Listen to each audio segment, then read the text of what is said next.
1919년 우드로 윌슨 이야기로 다시 해봅시다. 이강수, 28 선언이 이강수 같은 유학생들이 영어도 하고 이런 좀 하니까 우드로 윌슨이 파리 강화조약에 파리 강화조약 독일하고 이제 패전국가하고 체결하는데 우드로 윌슨이 파리를 가가지고 거기서 베르사유 조약을 체결하는 과정에서 유럽 정치가들에게 약소국가에게 민족 자결주의, 내셔널 셀프 디터미네이션이죠. 영어로 말하면 민족 자결주의를 14개 14포인트에서 연두개서에서 1차 대전 시에 미국의 전쟁 목적을 한 것이 14포인트 14개 조항 요구사항 아닙니까? 미국에서 한 것이 1917년 이야기인데, 그리고 다시 우드로 윌슨이 전후 1차 세계대전 끝나고 나서 전후 세계대전에서는 약소국가들이 독립을 해주려면 민족 자결주의 원칙에서 약소국가를 배려해 줘야 된다는 걸 선언을 했는데, 영국과 프랑스가 말을 안 듣지 않습니까? 크레망소라든 프랑스 크레망소, 또 영국의 수상 같은 인물들이 로이드 조지요, 안 들어서 마찰이 빚게 되는데, 그래서 그러려면 누구나라도 독립을 해줘야 일제로부터 독립을 자치권을 받아야 될 거 아닙니까? 근데 영국, 프랑스가 윌슨의 민족 자결주의 원칙을 수용을 안 했습니다. 그런데 우리나라 이 선배들, 한국인들은 그 소리를 듣고, 강대국가가 우리가 독립운동에 어떤 제수를 취하면은 이 미국, 영국, 프랑스 이런 나라들이 우리를 지원할 것이다. 외교적으로. 지금 홍콩 사태 이런 것처럼. 그렇게 믿은 거예요. 또 고종이 1월 초에 사망을 했는데 음식에 독을 타가지고 일제가 죽였다. 고종의 독살설이 일제가 죽였다 해가지고 독약을 넣고 죽였다 해가지고 그 소문이 쫙 퍼지게 됩니다. 우드로 윌슨의 민족 자결주의, 그 다음에 이제 고종의 독살설, 이 두 개가 복합이 되면서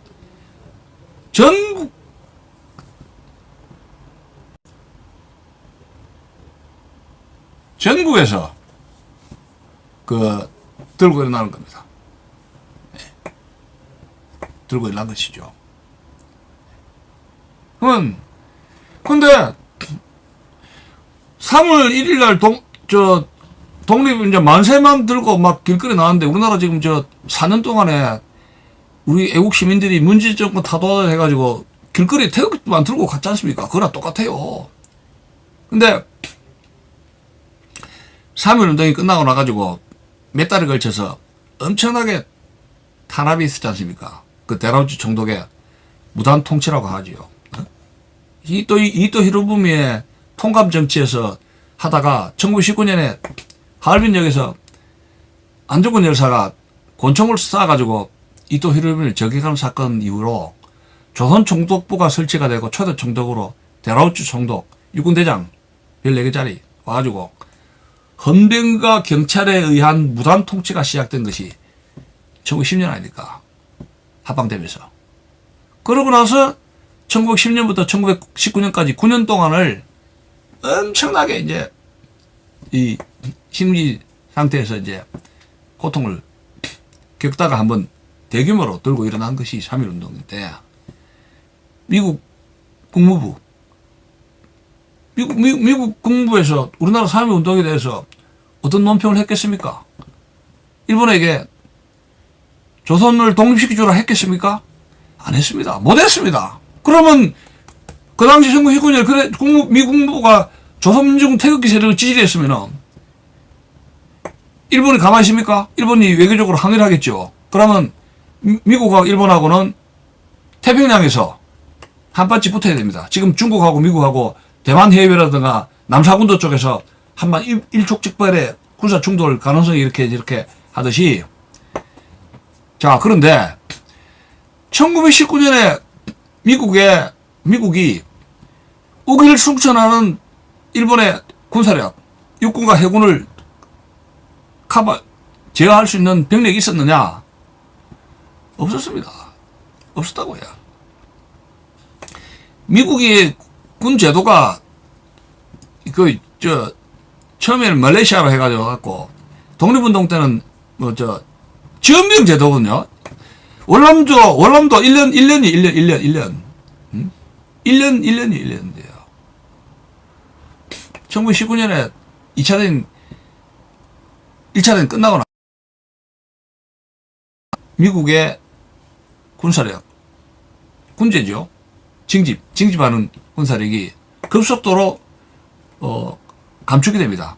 이 병력 감축이 급속도로 이루어지는데, 한번 생각해 보십시오. 1919년에 3월 1일 조선민중이 3.1운동 독립을 해달라고 독립운동을 일으켰는데, 미국의 유권자가, 미국의 군인들이 대일본 제국, 이 승전국입니다. 영국과 합세해가지고, 1차 세계대전에 1차 세계대전에 승전국가가 일본인데, 미국, 일본, 영국이 다 승전국가인데, 3.1운동에 조선민중을 독립을 지원하기 위해서 미국의 군인과 미국의 유권자들이 세금 더 내가면서 자기들 군대 보내가면서 일본과 전쟁을 벌린다? 여러분, 그 당시에 우리가 미국 사람이면 그렇게 정의감으로 해가지고 자수사업도 아닌데 그렇게 십자군 전쟁을 벌일 수 있다고 보십니까? 못하잖아요. 못합니다. 못합니다. 남이 이러고 남의 자식 이야기, 남이 나라 이야기인데 뭐 때문에 그 사람들이 일본과 그 당시에 전쟁을 벌이겠습니까? 자기 피를 흘려가면서. 자기 집안 일도 아닌데.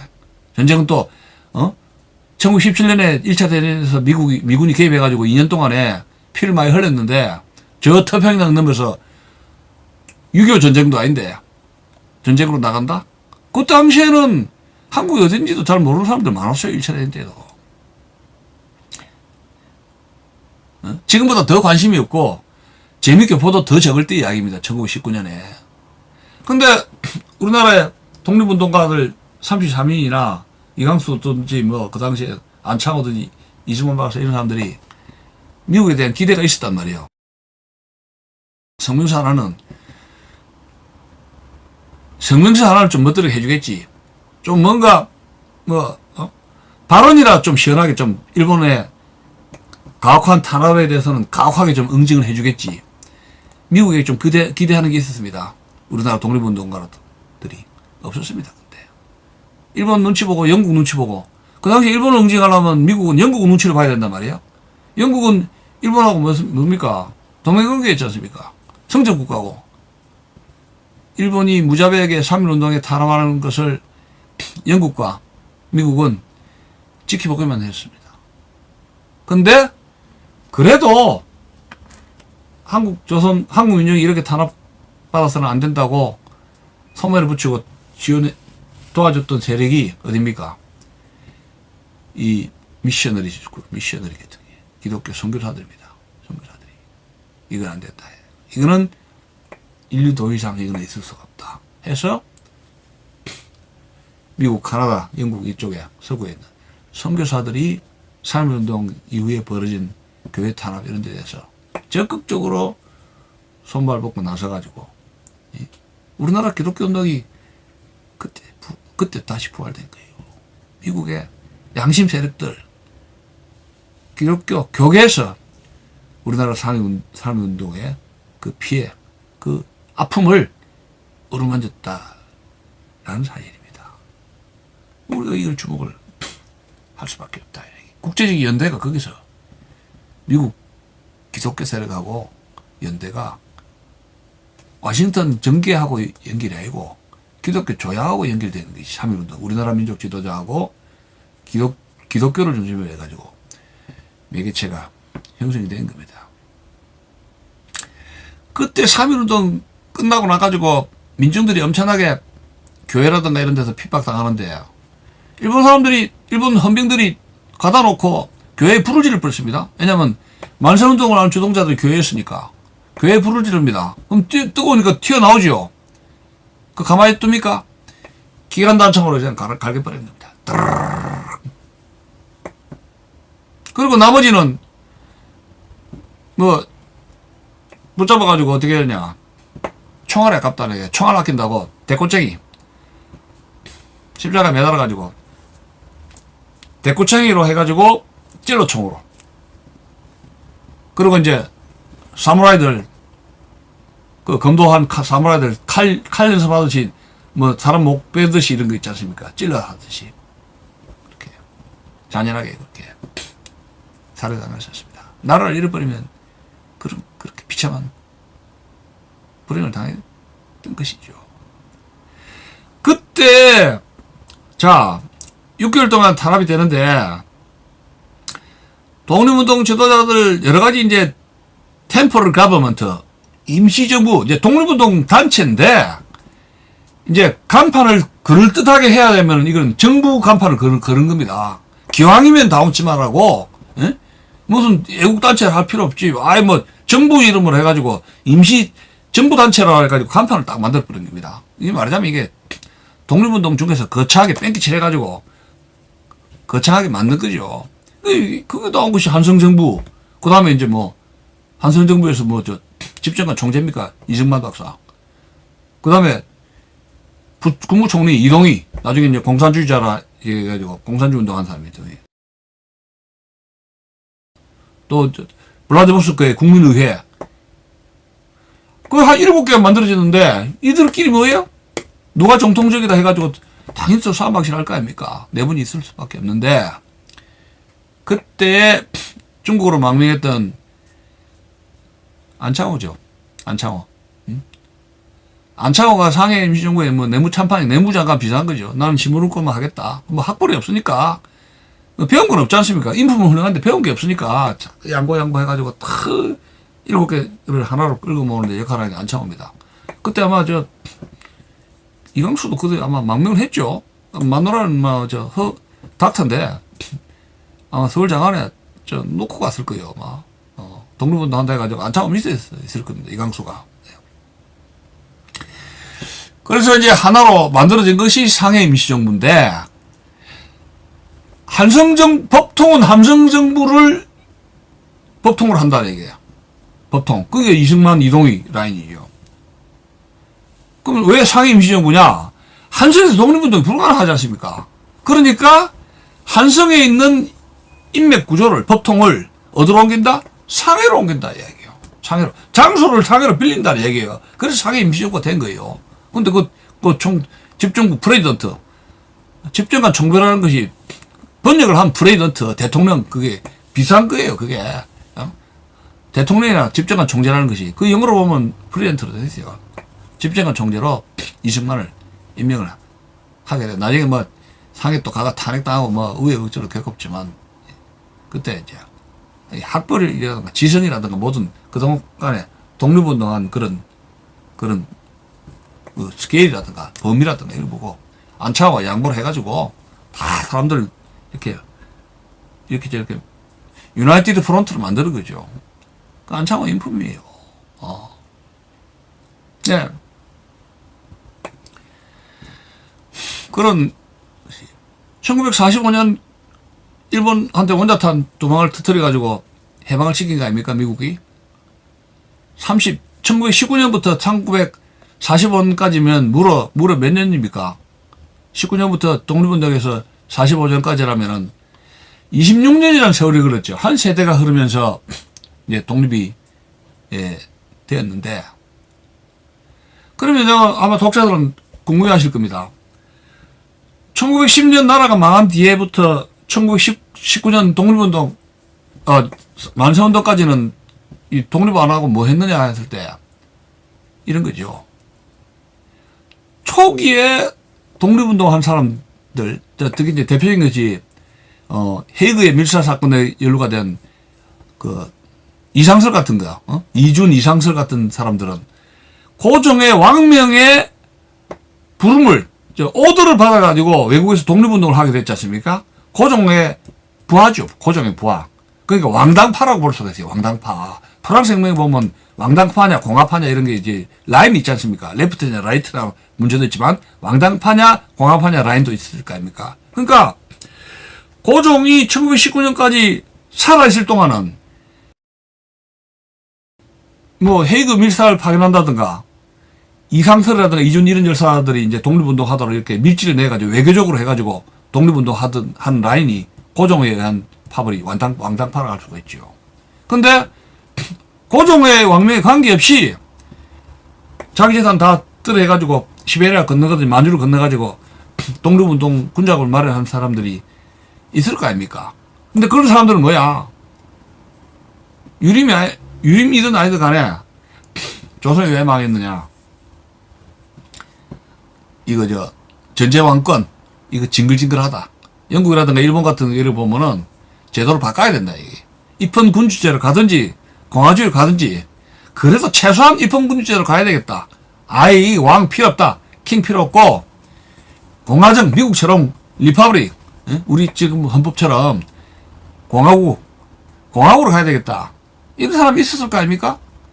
그러면 벌써 3분 분열이 세분화되죠. 왕권파, 입헌군주파, 공화파 그래 되는데 대장은 누구를 할 거냐? 대장은. 근데 경복궁에 누가 있습니까? 고종이 살아있지 않습니까? 그럼 대장을 내세워야 되는데 대장을 독립운동을 하면 대장이 있어야 되는데 그러면 대장을 경복궁에 있는 고종을 특공대를 보내서 이 사람을 일단 빼내야 되겠다. 그것이 독립운동의 우선적으로 해야 된다. 고종을 빼내야 된다. 고종을 살려야 된다. 고종을. 그런 주장이 있을 수 있고 고종은 이제 올드맨, 올드킹 갔어. 새로운 시스템, 새로운 뉴맨, 뉴 시스템, 뉴 컨트리, 뉴 네이션으로 가야지.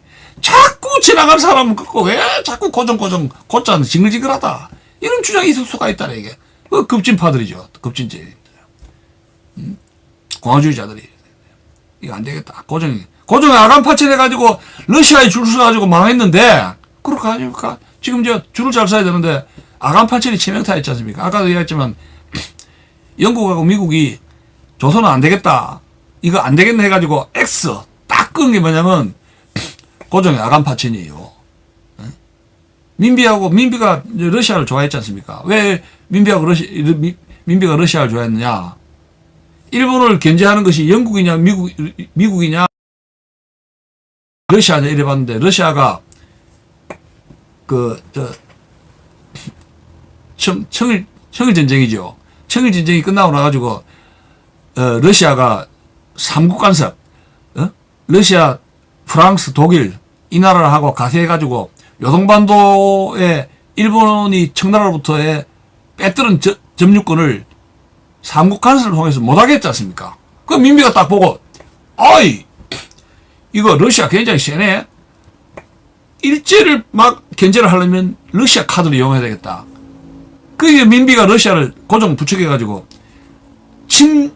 친러 정책을 만들게 했지 않습니까? 그런 것이 계기가 돼가지고 민비가 나중에 미우라 공사한테 칼제비들한테 죽고 난 뒤에 신비는 불안을 느끼고 어디로 튀었습니까? 러시아 공사가 아닙니까? 그걸로 피신해가지고 1년 이상 있었지 않습니까? 그게 그 유명한 아간 파츠입니다. 근데 역사가들에 의하면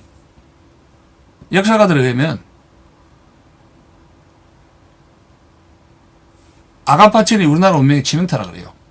만약에 영국 공사관이나 미국 공사관으로 튀었으면 고종이 갔으면 그나마도 어떻게 여지가 있었을지 않을까. 러시아로 간 걸 보고 이건 안 되겠다. 왜냐하면 영국하고 미국은 러시아를 견제를 하기 위해서 굉장히 골도를 한 강대국인데 그 수를 못 본 거예요.